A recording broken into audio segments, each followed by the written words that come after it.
kami dari kelompok 2 ingin menyampaikan hasil artikel yang berjudul Peran e-budgeting dalam meningkatkan transparansi dan monitoring keuangan publik di Kota Surabaya. Sebelumnya kami perkenalkan diri, saya Jahwa Laudia Mesya dengan NIM akhir 007.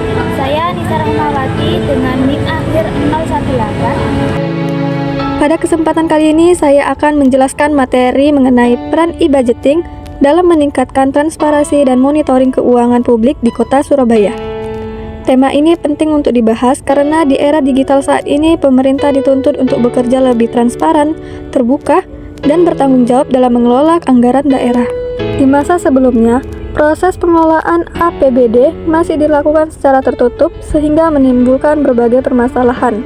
Beberapa masalah yang sering muncul antara lainnya yaitu penyalahgunaan jabatan, manipulasi anggaran, munculnya dana siluman, serta kurangnya pengawasan dari masyarakat. Untuk mengatasi hal tersebut, pemerintah mulai menerapkan sistem digital berbasis e-government, salah satunya melalui penerapan e-budgeting. E-budgeting adalah sistem elektronik yang digunakan untuk membantu proses perencanaan, penyusunan, pengesahan, sehingga evaluasi anggaran secara integrasi dan dapat dipantau secara langsung.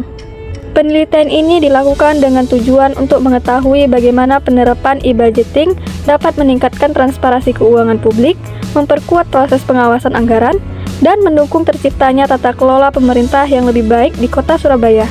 Penelitian ini menggunakan metode kualitatif deskriptif. Data penelitian diperoleh melalui observasi dan analisis terhadap beberapa website resmi pemerintah seperti portal BPKAD Surabaya, Open Data Surabaya, dan laporan audit dari BPK. Fokus penelitian ini yaitu melihat bagaimana informasi anggaran dipublikasikan dan seberapa mudah masyarakat dapat mengakses informasi tersebut.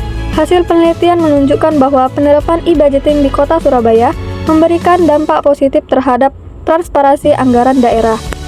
Masyarakat kini dapat mengakses dokumen APBD dan laporan keuangan pemerintah secara online melalui portal resmi yang telah disediakan.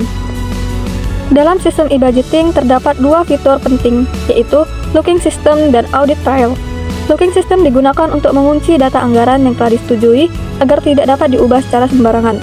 Sementara itu, audit trail berfungsi mencatat seluruh perubahan data secara digital sehingga proses pengawasan menjadi lebih mudah dilakukan. Keunggulan lain dari penerapan e-budgeting di Surabaya adalah adanya integrasi e-planning, e-budgeting, dan e-procurement.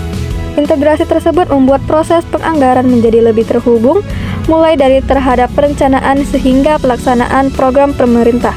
Meskipun penerapan e-budgeting sudah berjalan cukup baik, penelitian ini masih menemukan beberapa kendala. Salah satunya yaitu data anggaran masih banyak dipublikasikan dalam bentuk PDF. Format tersebut dinilai kurang efektif untuk dianalisis lebih lanjut karena belum tersedia dalam format yang lebih mudah diolah seperti CSV atau Excel. Selain itu, partisipasi masyarakat dalam melakukan pengawasan juga masih tergolong pasif. Masyarakat hanya dapat melihat hasil akhir anggaran tanpa adanya fitur interaktif yang memungkinkan mereka memberikan masukan maupun kritik secara langsung. Berdasarkan hasil penelitian, dapat disimpulkan bahwa penerapan e-budgeting di Kota Surabaya mampu meningkatkan transparansi dan akuntabilitas dalam pengelolaan keuangan publik. Sistem ini membantu meminimalkan risiko manipulasi anggaran sekaligus memperkuat pengawasan internal pemerintah. Namun demikian, pemerintah masih perlu melakukan beberapa pengembangan seperti penyediaan data terbuka yang lebih mudah diolah, membuat dashboard interaktif, serta meningkatkan literasi digital masyarakat. Sekian penyampaian hasil artikel kami, kurang lebihnya mohon dimaafkan. Wassalamualaikum warahmatullahi wabarakatuh.